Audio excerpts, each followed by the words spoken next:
Hello friends, hash vocals എന്ന YouTube ചാനലിലേക്ക് എല്ലാവർക്കും ഒരിക്കൽ കൂടി സ്വാഗതം. നമ്മുടെ എല്ലാം ഫോണിലെ ബാറ്ററി ചാർജ് നമ്മൾ ഫോൺ ഉപയോഗിക്കാതിരുന്നിട്ട് പോലും വളരെ വേഗത്തിൽ തന്നെ കുറഞ്ഞു പോകാമെന്നൊരു പ്രശ്നം നമ്മളിൽ പലരും അനുഭവിക്കുന്ന വലിയൊരു ബുദ്ധിമുട്ടാണല്ലേ.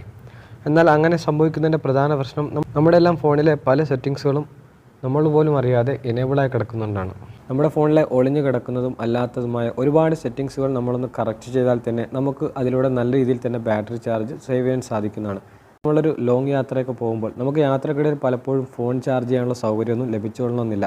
അപ്പോൾ തീർച്ചയായും നിങ്ങൾക്ക് യാത്രയിലാണെങ്കിലും അല്ലാത്തപ്പോഴൊക്കെ ഉപകാരപ്രദമായ കുറച്ച് സെറ്റിങ്സുകളാണ് ഞാൻ ഈ വീഡിയോയിലൂടെ പറയാൻ പോകുന്നത്. ഞാൻ ഈ പറയുന്ന സെറ്റിങ്സുകളൊക്കെ നിങ്ങളുടെ മൊബൈൽ ഫോണിൽ സെറ്റ് ചെയ്യുകയും നിങ്ങളുടെ ബാറ്ററിയുടെ ചാർജ് എത്രമാത്രം അത് മാറ്റം വരുന്നതെന്നൊന്ന് ചെക്ക് ചെയ്യുകയും അഭിപ്രായം എന്ത് തന്നെയാണെങ്കിലും താഴെ കാണുന്ന കമൻറ്റ് ബോക്സിൽ രേഖപ്പെടുത്താൻ മറക്കരുത്.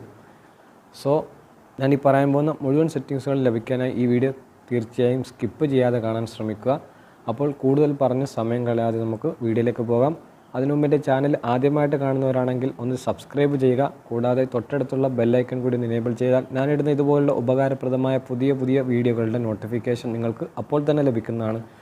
അപ്പോൾ നമുക്ക് നേരെ വീഡിയോയിലേക്ക് പോകാം. നമ്മുടെ എല്ലാം മൊബൈൽ ഫോണിലുള്ള സെറ്റിങ്സ് എടുക്കുക.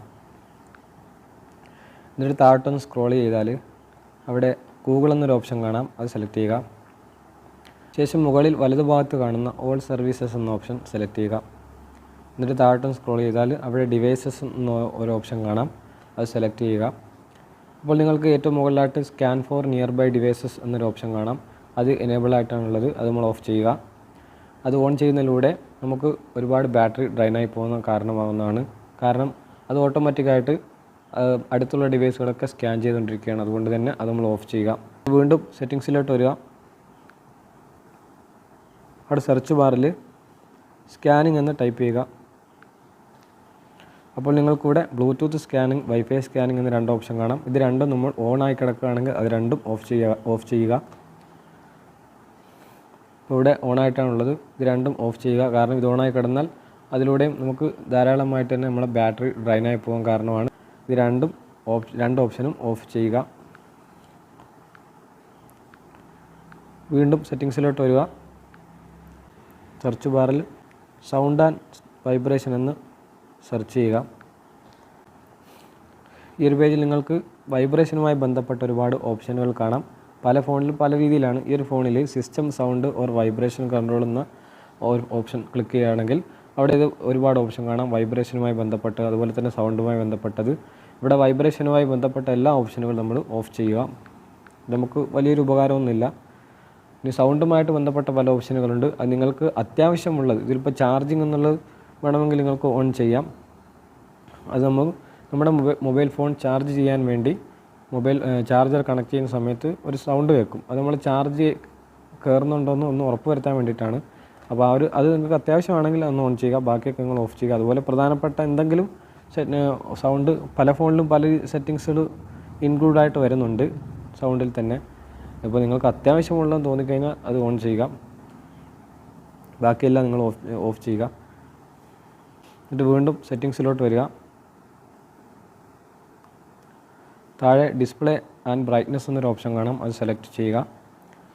അപ്പോൾ ഏറ്റവും മുകളിലായിട്ട് ലൈറ്റ് എന്നും ഡാർക്ക് എന്നും രണ്ട് ഓപ്ഷൻ കാണാം, അത് ഡാർക്ക് മോഡിലിടുക. നമ്മുടെ ഡിസ്പ്ലേ ഏത് രൂപത്തിൽ കാണുന്ന എപ്പോഴും നമ്മുടെ ഡിസ്പ്ലേ ഡാർക്ക് മോഡിലായിരിക്കുക. ലൈറ്റ് മോഡ് ഇട്ടാൽ അതിലൂടെ നല്ല രീതിയിൽ തന്നെ ബാറ്ററി ചാർജ് അത് പിടിക്കുന്നതാണ്. അതുകൊണ്ട് തന്നെ ഇത് വളരെ പ്രധാനപ്പെട്ട ഒരു സെറ്റിങ്സ് ആണ്.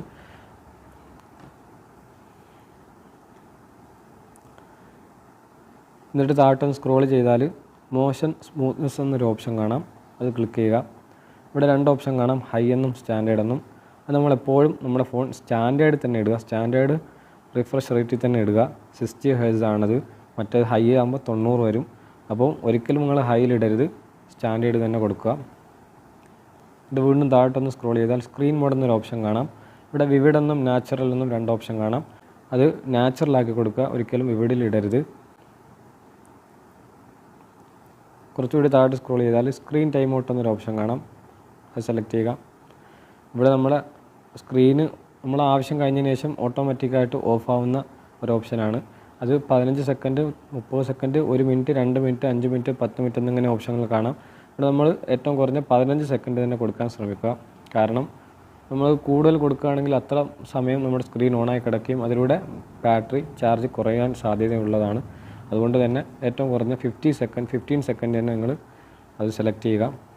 അപ്പോൾ 15 സെക്കൻഡ് കഴിഞ്ഞാൽ ഓട്ടോമാറ്റിക്കായി സ്ക്രീൻ ഓഫായി പോകുന്നതാണ്. അപ്പോൾ ഇത്രയും സെറ്റിങ്സുകളാണ് ഈ വീഡിയോയിൽ പറഞ്ഞത്. ഇനി കുറച്ചുകൂടി സെറ്റിങ്സുകളുണ്ട്, അത് അടുത്ത വീഡിയോയിലായിട്ട് ഞാൻ പറയാം. അപ്പോൾ ഈ വീഡിയോയിൽ പറഞ്ഞ സെറ്റിങ്സുകളൊക്കെ നിങ്ങളൊന്ന് സെറ്റ് ചെയ്തിട്ട് ബാറ്ററി ചാർജ് ഒന്ന് ചെക്ക് ചെയ്യുക, എത്രമാത്രം മാറ്റമുണ്ടെന്ന് നോക്കുക. അപ്പോൾ നിങ്ങൾക്ക് ഈ വീഡിയോ ഇഷ്ടമായെന്ന് കരുതുന്നു. ഇഷ്ടമായെങ്കിൽ ലൈക്ക് ചെയ്യുക. കൂടാതെ നിങ്ങൾക്ക് ഉപകാരപ്പെട്ടിട്ടുണ്ടെങ്കിൽ ഇത് മറ്റുള്ളവരിലേക്ക് കൂടി ഒന്ന് ഷെയർ ചെയ്യുക. അതുപോലെ നിങ്ങളുടെ അഭിപ്രായങ്ങളും നിർദ്ദേശങ്ങളും താഴെ കമൻറ്റ് ബോക്സിൽ രേഖപ്പെടുത്താൻ മറക്കരുത്. അപ്പോൾ വേറൊരു വീഡിയോ ആയിട്ട് വീണ്ടും വരാം. അതുവരേക്കും ഗുഡ് ബൈ.